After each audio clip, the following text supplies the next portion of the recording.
প্রিয় দর্শক, আপনাদের সবাইকে স্বাগত নাগরিকের সাপ্তাহিক আয়োজন ডিসকাশনে। ব্যবসা বাণিজ্য বিষয়ক অনুষ্ঠানে আপনাদের সঙ্গে আছি আমি দীপ আজাদ। দেশে অবকাঠামো উন্নয়নের কারণে নির্মাণ সামগ্রীর ব্যাপক ব্যবহার হচ্ছে সর্বত্র, আর ইস্পাত শিল্প হচ্ছে নির্মাণ সামগ্রীর মধ্যে সবচেয়ে বড় খাত, যেখানে উদ্যোক্তাদের রয়েছে বড় অঙ্কের বিনিয়োগ। এ খাতে কাঁচামাল সংগ্রহ করতে হয় নানান উৎস থেকে, তবে উদ্যোক্তারা এ খাতকে উল্লেখ করেন স্বল্প মুনাফার ব্যবসা হিসাবে। এসব বিষয় নিয়ে আমরা জানবো আজকের অতিথি RRM গ্রুপের চেয়ারম্যান জনাব সুমন চৌধুরীর কাছ থেকে। সুমন ভাই, আপনাকে অসংখ্য ধন্যবাদ আমাদেরকে সময় দেওয়ার জন্য। আপনাকে ধন্যবাদ এবং নাগরিক টিভিকে অসংখ্য ধন্যবাদ আমাকে এখানে ইনভাইট করার জন্য। আমাদের আপনার যেহেতু উৎপাদন সক্ষমতা অনেক বেশি প্রয়োজনের থেকে, সেক্ষেত্রে তো সাধারণ নিয়ম হচ্ছে যে বাজারের দাম আপনার কম থাকবে, কিন্তু রডের দাম বেড়েই চলছে এবং গত 15 দিনে আপনার রডের দাম বেড়েছে 8 থেকে 9 হাজার টাকা পার টনে। তার মানে হচ্ছে কি, তাহলে তো আপনার হিসাবে আসলে মিলছে না। হিসাব মিলছে না। আসলে বিষয়টা হচ্ছে এরকম, আমরা আগে যদি একটু ওয়ার্ল্ড টোটাল স্টিল কনজাম্পশন বা প্রোডাকশন ক্যাপাসিটির দিকে চিন্তা করি, আমরা কিছু ইনফরমেশন জানতে পারি। আমরা জানাতে চাই সারা বাংলাদেশের মানুষ জানুক যে সারা পৃথিবীতে স্টিল যেই প্রোডাক্টটা, সেটার টোটাল প্রোডাকশন ক্যাপাসিটি হচ্ছে হলো আপনার প্রায় 1900 মিলিয়ন টন। এটা 2020-র আপনার হচ্ছে ইনফরমেশন অনুযায়ী ওয়ার্ল্ড স্টিল অ্যাসোসিয়েশনের আপনার হচ্ছে যদি ওয়েবসাইটে যান আপনি দেখতে পাবেন। তো গত আপনার এই 2 বছরে এখানে আরও ক্যাপাসিটি ইনক্রিজ হয়েছে, মার্কেট ডিমান্ড কিন্তু তেমন ইনক্রিজ হয়নি। আপনি জানবেন যে সারা পৃথিবীর 57% চায়না একাই প্রডিউস করে স্টিল, আর বাকি ওয়ার্ল্ডে যারা আছেন এর ভিতরে আমরা করছি, আরও সারা পৃথিবীর যতগুলো দেশ, ইউরোপ আপনার হচ্ছে হলো সাউথ এশিয়ার যেসব কান্ট্রিগুলো আছে করছে। চায়নায় মোটামুটি 57% আপনার হচ্ছে স্টিল প্রডিউস করছে। চায়নার কিন্তু ওদের নিজস্ব আয়রন ওর আছে, ওরা আয়রন ওর থেকে হচ্ছে হলো প্রাইমারি স্টিল ইন্ডাস্ট্রি থেকে মার্কেটের ডিমান্ড ফুলফিল করতে পারে। ওদের কিন্তু এনভায়রনমেন্টাল ইস্যুজের কারণে ওদের কিছুদিন কিন্তু ফ্যাক্টরি অনেক বন্ধ ছিল, এখন আবার তারা কাম ব্যাক করেছে। ওয়ার্ল্ড মার্কেট থেকে তারা হিউজ স্ক্র্যাপ পারচেস করছে, যার কারণে স্ক্র্যাপের কিন্তু একটা হিউজ একটা ক্রাইসিস তৈরি হয়েছে। আমরা বাংলাদেশের যে স্টিলের যে অবস্থা, আপনার যেটা প্রশ্ন ছিল যে প্রাইস কেন বাড়লো, আমি যদি বলি বিগিনিং অফ আপনার কোভিড, তখন মার্কেটে স্টিলের স্ক্র্যাপ আমরা ইম্পোর্ট করতাম $300 বা $280 এরকম প্রাইসে, $320। সেটা আপনার 2020-র এন্ডে গিয়ে সেটা প্রায় $60-70 ইনক্রিজ করলো। দেন গ্র্যাজুয়ালি কিন্তু 3-4 বার, আপনি জানেন যে সারা ওয়ার্ল্ডে যে স্ক্র্যাপ রিসাইকেলিং ইন্ডাস্ট্রি যারা স্ক্র্যাপ কালেক্ট করে, কোভিডের অনেক রেস্ট্রিকশনের কারণে কারা কিন্তু কালেক্ট করা অনেক কালেকশন যেই ট্রেড হাউসগুলো ছিল তারা বন্ধ হয়ে গেছে। তারপর আপনি শুনবেন যে সারা ওয়ার্ল্ডে কিন্তু কন্টেনার শর্টেজ, আমরা কিন্তু কন্টেনার পাচ্ছি না। কন্টেনার না পাওয়ার কারণে আমাদের ফ্রেট কস্ট সে কথাটা সিঙ্গাপুর থেকে বাংলাদেশ ডেস্টিনেশনের জন্য ফ্রেট কস্ট ধরা হতো আপনার হলো $900 থেকে $1200, সেটা এখন প্রায় চলে গেছে $4000। তাহলে আপনি চিন্তা করেন এখানে ফ্রেট কস্ট আপনার কত পার্সেন্ট বেড়েছে, প্রায় 300%-এর মতো ফ্রেট কস্ট বেড়ে গেছে। তারপর আপনার হচ্ছে হলো due to the crisis of the raw materials global মার্কেটে, এখানে দেখা গেছে যে আপনার হচ্ছে হলো প্রসেস সব কিছুরই, তো আপনি শুধু স্টিল কেন দেখবেন, স্টিল ছাড়া স্টিলের সাথে সম্পৃক্ত তো সিমেন্ট বলেন, যত প্রোডাক্ট আছে। আপনি শুনবেন রিসেন্টলি যে আপনার তেলের দামও তো বেড়ে গেছে, এটাও কিন্তু একটা হিউজ একটা ইমপ্যাক্ট। বাংলাদেশে তো মানুষ সুযোগ খোঁজে, আপনার যদি আপনার এমনটা অবস্থা হচ্ছে যে সবকিছু এখন রাশিয়া আর ইউক্রেন থেকে মনে হয় আমদানি হয়। এমন জিনিস আছে যেটির সাথে আপনার পুরো হয়তো রাশিয়া ইউক্রেনের কোনো সম্পর্ক নাই, সেটিরও আপনার দাম বেড়েছে, কারণ একটা দাম বেড়েছে ফলে আরগুলো দাম বাড়াও না। এটার আমি একটু সুন্দর একটু বুঝিয়ে বলি। রাশিয়া এবং ইউক্রেন থেকে অলমোস্ট বাংলাদেশে কিন্তু আপনি জানেন যে গম, এবং আরও কিছু প্রোডাক্ট যেগুলো হিউজ পরিমাণের আমদানি হয়ে থাকে। স্টিলটা কোথায় এফেক্ট করেছে? Turkey is a big market. আমরা পার ক্যাপিটা কনজাম্পশন বাংলাদেশে বলি 45 থেকে 50 কেজি আমাদের স্টিল কনজাম্পশন, সেই জায়গায় টার্কি হচ্ছে হলো 450 কেজি পার ক্যাপিটা কনজাম্পশন, আমাদের থেকে প্রায় 10 টাইমস। তো সেই জায়গাতে টার্কি হচ্ছে is a big buyer from the world market. টার্কির প্রায় 40% স্ক্র্যাপ ওনারা পারচেস করেন হচ্ছে হলো ইউক্রেন অ্যান্ড হলো রাশিয়ার মার্কেট থেকে। যখন ইউক্রেন আর রাশিয়ার মার্কেটটা স্টপড হয়ে গেল, সো ওই 40% স্ক্র্যাপ ওরা ওইখান থেকে আর কালেক্ট করতে পারলো না। অটোমেটিক্যালি টার্কিকে কিন্তু তাকে ডাইভার্ট করে ডিফারেন্ট মার্কেটে কিন্তু তাকে স্ক্র্যাপ কালেকশনের জন্য আপনাকে ডাইভার্ট হতে হলো। যখনই উনি ডাইভার্ট হলো, তখন গিয়ে আপনার হচ্ছে হলো অন্য সব যত হিউজ, কারণ একটা মার্কেটে ধরেন হচ্ছিল একটা ক্যাপাসিটি এতদিন ছিল না, তাকে যখন সে একটা মার্কেটে ঢুকবে অটোমেটিক্যালি প্রাইস তো আপনার এভেলেবিলিটি তো সেই লেভেলের নাই। এখন 40% যদি সে ডাইভার্ট করে ফেলে 40% মার্কেটে তো আপনার একটা শর্টেজও তৈরি হবে।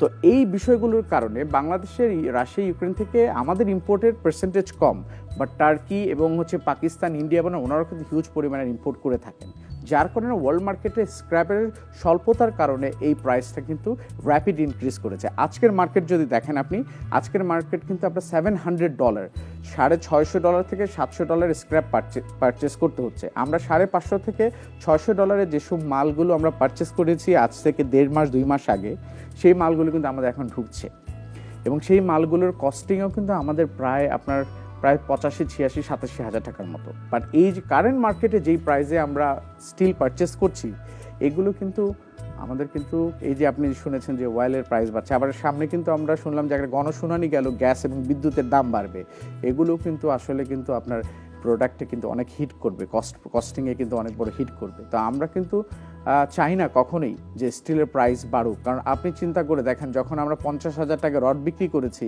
তখন আমার ওয়ার্কিং ক্যাপিটাল কি লেগেছিল, এখন সেই জায়গায় প্রায় ডাবল প্রাইস, আমার ওয়ার্কিং ক্যাপিটালে কিন্তু ডাবল আমার প্রয়োজন হচ্ছে এই ক্যাপাসিটিকে মিট করার জন্য। আমার ব্যাংক কিন্তু আমাকে ওয়ার্কিং ক্যাপিটাল বাড়ায় দেয়নি, তাহলে কিভাবে আমি চলছি, আমার ক্যাপাসিটিটাকে, আমার ফ্যাক্টরি সক্ষমতাকে আমি কমিয়ে চালাচ্ছি, কারণ যার কাছে টাকা আছে সে চালাতে পারছে, যার কাছে টাকা নেই সে চালাতে পারছে না। অনেক ধরনের অবস্টেকলস কিন্তু আমাদের এই সেক্টরে আমরা ফেস করে আসছি, যেগুলো হিডেন অবস্টেকলস, যেটা হলো এন্ড ইউজারের কাছে কিন্তু এগুলো তারা তো জানে না বিষয়গুলো কোথায় কোথায় হিট করেছে স্টিলের প্রাইসটাকে হাইক করার পিছনে। ধন্যবাদ সুমন ভাই, আমরা আরেকটা বিরতি নিচ্ছি, আপনাদের সঙ্গেই থাকুন। দর্শক, ডিসকাশনে আরও একটি বিরতি নিচ্ছি, আমাদের সঙ্গেই থাকুন।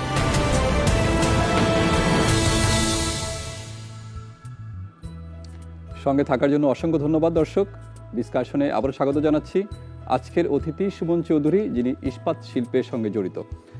সুমন ভাই, আমরা তো অনেক কিছুই আপনার কাছে জানলাম, আমরা একটু জানতে চাই সেটা হচ্ছে যে আমাদের ডিমান্ডের থেকে, চাহিদার থেকে আমাদের উৎপাদন সক্ষমতা অনেক অনেক বেশি, তাহলে এত কিছু আপনার বাজার খোঁজার চেষ্টা করা হচ্ছে, তাহলে যেহেতু আপনার আমাদের উদ্বৃত্ত পণ্য রয়েছে বা উদ্বৃত্ত করার সক্ষমতা আমাদের রয়েছে, তাহলে আমরা রড কেন আপনার বাইরে রপ্তানি করতে পারছি না কেন?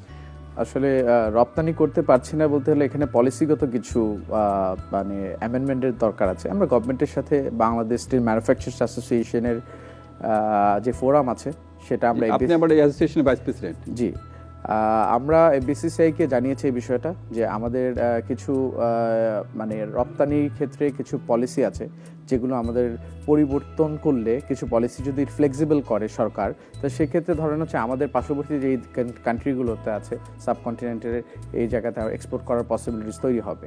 এবং আমরা কিন্তু সেই লক্ষ্যমাত্রা চিন্তা করেই কিন্তু আগামীতে এই যে আমাদের ওভার ক্যাপাসিটিগুলো আছে যেটা আপনি বলছি, এখান থেকে কিছু স্পেশালাইজড স্টিল আমরা বাইরে এক্সপোর্ট করতে পারবো। এখন আমাদের ম্যানুফ্যাকচারাররা কিন্তু চিন্তা করছে শুধু রড দিয়েই আপনার হলো স্টিলের ডিমান্ড ফুলফিল করলে হবে না। বাংলাদেশে আপনি জানেন যে রডই একটা বড় একটা high intensive capital intensive industry, যেখানে হচ্ছে হলো শুধু রডের দিকেই মানে হলো এন্টারপ্রেনাররা ঝুঁকছে। মানে আমাদের সারা পৃথিবীতে প্রায় 38,000 স্টিল প্রোডাক্ট আছে। বুয়েটের যারা ধরেন হচ্ছে এমইবি ডিপার্টমেন্টে যারা এই লোহা নিয়ে পড়াশোনা করায়, তারা সবসময় কিন্তু আমাদেরকে বলে যে আপনারা উদ্যোক্তারা শুধু রডের দিকেই কেন ঝুঁকছেন, সারা পৃথিবীতে আপনাদের industry profit margin less than 2%, 3%।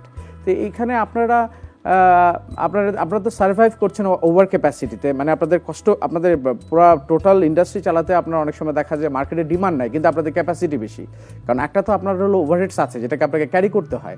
তো আপনারা কেন, যেখানে এখনও স্টিল বাংলাদেশ থেকে যেগুলো সারা পৃথিবীতে অনেক কনজিউম করা সম্ভব, ওই প্রোডাক্টগুলোতে গেলে প্রফিট মার্জিন তো 50%, এরকম 100%ও আপনার হচ্ছে হলো আপনার এই স্পেশালাইজড যে স্টিলগুলো আছে সেখান থেকে প্রফিট করা সম্ভব, কেন আপনারা ওইগুলোতে ঝুঁকছেন না? আসলে এগুলো এন্টারপ্রেনার যখন একটা ব্যবসাতে রিস্ক নেয়, রিস্ক শুধু এখানে এক্সিস্টিং একটা ইন্ডাস্ট্রি আছে বলে আমি এখানেই ঝুঁকবো, এখানে এটা তো আরও বড় রিস্ক।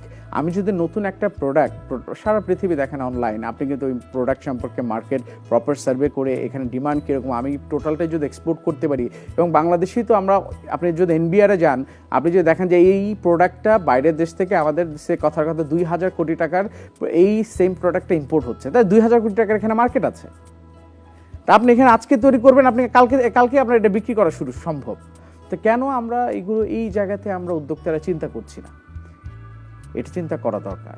আসলে আমরা শুধু একই জায়গায় হুমড়ি খেয়ে পড়বো, আর আমরা হুমড়ি খেয়ে পড়ে আর নিজের পরে আমরা আফসোস করব কেন আমরা আগে চিন্তা করলাম না। এখন কিন্তু দেখেন, time is a value of money. হ্যাঁ, আপনি সময়কে যদি সঠিক সময় আপনি ব্যবহার না করতে পারেন, তাহলে আপনি পিছিয়ে পড়বেন। আমি মনে করি প্রত্যেকটা উদ্যোক্তারই তার যে কোনো প্রজেক্ট ইন্ডাস্ট্রিতে বিনিয়োগ করার আগে তার প্রপার মার্কেট সার্ভে করা প্রয়োজন। আপনার মানে এমনিতে যেহেতু 95% কাঁচামাল আপনার বাইরে থেকে আমদানি করতে হয়, সেক্ষেত্রে কি আপনাদের কি কি চ্যালেঞ্জ বা সমস্যার মোকাবিলা? আমাদের এবার যে আসন্ন বাজেট, বাজেটে আমরা সরকারের কাছে আমরা প্রস্তাব রেখেছি, যেভাবে করে বহির্বিশ্বে কাঁচামালের মানে অভাবের কারণে যে মার্কেটে যে প্রাইস ইনক্রিজ করেছে, ভোক্তা পর্যায়ে আপনি শুনবেন যে চায়নাতে কিন্তু আপনার ইনকাম ট্যাক্স, স্টিল সেক্টরের উপর ইনকাম ট্যাক্স ওয়েভ করে দিয়েছে, বিকজ অফ এটার জন্য একটা প্রাইস, একটা বাইং ক্যাপাসিটির ভিতরে থাকে। সরকার এই সেক্টরের সাথে সম্পৃক্ত তো আরও অনেক সেক্টর আছে কনস্ট্রাকশনের সাথে, ওইদিকে possible still sector is a backbone of the nation, because আপনার অবকাঠামো উন্নয়নটাই আপনার হচ্ছে এটার সাথে যুক্ত। এই সেক্টরটাকে যদি সরকার একটু ফ্যাসিলিটেট করে, তাহলে আপনি জানবেন 56% কিন্তু সরকার একাই কনজিউম করছে। সরকারকে অনেক অনেক ধন্যবাদ। এই কোভিড সিচুয়েশনে সরকারের কিন্তু কোনো অবকাঠামোর ক্ষেত্রে ওনারা কিন্তু স্লো ডাউন করেননি, ওনার প্রজেক্ট কিন্তু ওনারা চালিয়ে গেছেন। আপনারা শুনবেন অচিরেই 3 থেকে 4 মাসের ভিতরে পদ্মা সেতু উদ্বোধন হতে যাচ্ছে। তো সরকারের সারা বাংলাদেশে যত অবকাঠামো দেখছেন, এগুলো কিন্তু লোকালি স্টিল ইন্ডাস্ট্রি থেকে কিন্তু সরকারকে এই বড় বড় স্থাপনা তৈরিতে কিন্তু সহযোগিতা করে আসছি আমরা। তো আমাদের এই জায়গাতে সরকারকে এইবারে বাজেটে আমরা বলেছি যে যেখানে ভ্যাট আছে, হ্যাঁ, তো সেই জায়গাটাতে আমরা 2000 টাকা ভ্যাট আছে, সেটাকে আমরা 500 টাকা করতে বলেছি। সেখানে 1500 টাকা একটা ব্রেথিং তৈরি হবে। এইভাবে করে আরও কিছু প্রস্তাবনা আমরা দিয়েছি, যে এই জায়গাতে 4 থেকে 5000 টাকা রডে আরও দাম কমিয়ে আনা সম্ভব। এবং সরকার এই জায়গাতে যদি একটু ফোকাস করে, অ্যাটলিস্ট অন্তত ভোক্তারা একটু স্বল্প মূল্যে রড ব্যবহার করতে পারবে। আরেকটা বিষয় দেখবেন যে রডের দাম যখন বেড়ে যায়, ভোক্তাদের মনের ভিতরে একটা ভয় ঢুকে যায়, না আমি এখন করব না, আমি হয়তো আর 2 মাস পরে যদি কমে যায়। কিন্তু এখনকার যেই অবস্থা দেখা যাচ্ছে, আগামী 1 বছরও রডের কিন্তু কোনো সিগনিফিক্যান্ট চেঞ্জেস বা স্টিল ইন্ডাস্ট্রি মানে সারা প্রোডাক্ট, যে সারা বিশ্বে কিন্তু সব প্রোডাক্টের দাম বেড়েছে, আপনি জানেন, সিগনিফিক্যান্ট কোনো র্যাপিড যে অনেক বড় একটা চেঞ্জ নিয়ে আসবে, এটার সম্ভাবনা একেবারেই নেই। কারণ আমাদের সবচেয়ে বড় সমস্যা হলো বাংলাদেশ যে বন্দর আছে, চিটাগাং বন্দরের সক্ষমতা খুবই কম, আমাদের ডিপ সি পোর্ট নাই, যার কারণে কিন্তু বহির্বিশ্ব থেকে একটা কন্টেনার যদি আমাদের বাংলাদেশে আসে, সেটা ঘুরে যেতে যেতে 2 মাস সময় লেগে যায়। তো যে কোনো দেশের একটা শিপিং কোম্পানি সে চিন্তা করবে যে এই দেশে যদি আমি একটা কন্টেনারে পাঠাই, আর অন্য দেশ, পার্শ্ববর্তী দেশ ইন্ডিয়াতে পাঠাই, সেটা 3-4বার তাকে ট্রানজ্যাকশন করতে পারে, কন্টেনারটা গিয়ে আসতে পারে। বাংলাদেশের কন্টেনার আসলে সেই কন্টেনারটা ফেরত যেতে সময় লাগে। আমাদের ডিপ সি পোর্ট না থাকার কারণে বন্দরে যখন মাদার ভ্যাসেল লাগে, সেটা ধরেন বন্দরের পোর্ট থেকে মোটামুটি ধরেন 5-7 কিলোমিটার সমুদ্রের গভীরে থাকে। ওইখান থেকে আমরা লাইটার পাঠাই, লাইটারে আমরা ওইটাকে ডাম্প করি কন্টেনারটা। আবার এই যে টাইম কনজামশন, পোর্টের সক্ষমতা নেই, প্রাইভেট ডিপোতে মালটা পাঠানো হয়, প্রাইভেট ডিপো থেকে আপনার ধরেন অ্যাসেসমেন্ট করে আমরা মাল ডেলিভারি নিই, আমার ফ্যাক্টরিতে পৌঁছায়, আনলোড হয়, এই কন্টেনার আবার পোর্টে রিটার্ন যায়। মানে এই যে টাইম কনজামশন, এইগুলোর কারণে আমাদের বাংলাদেশ ডেস্টিনেশনে যে কোনো প্রোডাক্টই আসুক না কেন, কন্টেনারের ভাড়া অনেক বেশি। তো সরকার যদি ডিপ সি পোর্ট করে ভবিষ্যতে, মানে এটা তো 1 বছর 2 বছরের বিষয় না, আমরা জানি সরকার উদ্যোগ নিয়েছে, এটা হবে, বাট ভবিষ্যতে ভোক্তাদের জন্য অনেক সরকারের সক্ষমতা বাড়ছে, ফ্লেক্সিবিলিটি বাড়ছে। আমরা সরকারের কাছে চাই, সরকার শিল্প বান্ধব সরকারের যারা নীতি নির্ধারক, তাদেরও ব্যবসায়ীদের সাথে একটা মানে সৌহার্দ্যপূর্ণ একটা আচরণের মাধ্যমে কিভাবে করে দেশকে এগিয়ে নিয়ে যাওয়া যায়। প্রত্যেকটা ব্যবসায়ী চিন্তা করে যে না, সরকারের রেভিনিউ সবাই দিতে চায়, বা রেভিনিউটা যদি একটা স্ট্যান্ডার্ড জায়গায় নিয়ে আসেন, সবাই উদ্বুদ্ধ হবে দিতে। বাট যদি একটা অস্বাভাবিক জায়গায় নিয়ে রাখেন, তাহলে সেই জায়গাটা না আমার আসতেছে না, করে রাখি, যে দেখ অন্তত সরকারের রেভিনিউ তো খাতে জমা হবে না, এইভাবে না, আপনারা পলিসি চেঞ্জ করেন। আপনারা এমন একটা জায়গায় নিয়ে আসেন যেন সবাই এখানে দিতে এনকারেজ হয়, কয় টাকা আমার এটা, আমি 2 টাকা করে দিলে তো এখানে ধরেন হলো আপনার 2,000 কোটি টাকা চলে আসতেছে। আর আপনার ধরেন হলে আপনি 10% লোকের উপরে লোড দিয়ে দিচ্ছেন, সেখানে সরকারের রেভিনিউ আসছে 1,000 কোটি টাকা, তো এখানে 1,000 কোটি সরকার লুজ করছে। আমার মনে হয় সরকারের পলিসিগুলো চেঞ্জ করলে সরকারের মানে দেশে রেভিনিউতে আরও এটা প্লাস হবে। আমরা বিশ্বাস করি যে আপনার মতো তরুণ উদ্যোক্তাদের যারা মানে আপনার এই ধরনের চিন্তাভাবনা করছেন তাদের চিন্তাভাবনার সাথে সরকারি নীতি নির্ধারকরা হাত মেলাবেন, সুর মেলাবেন, এই বিশ্বাস রাখছি। আজকের অনুষ্ঠান এখানে শেষ করছি। আপনাকে অসংখ্য ধন্যবাদ। আপনাকে অসংখ্য ধন্যবাদ।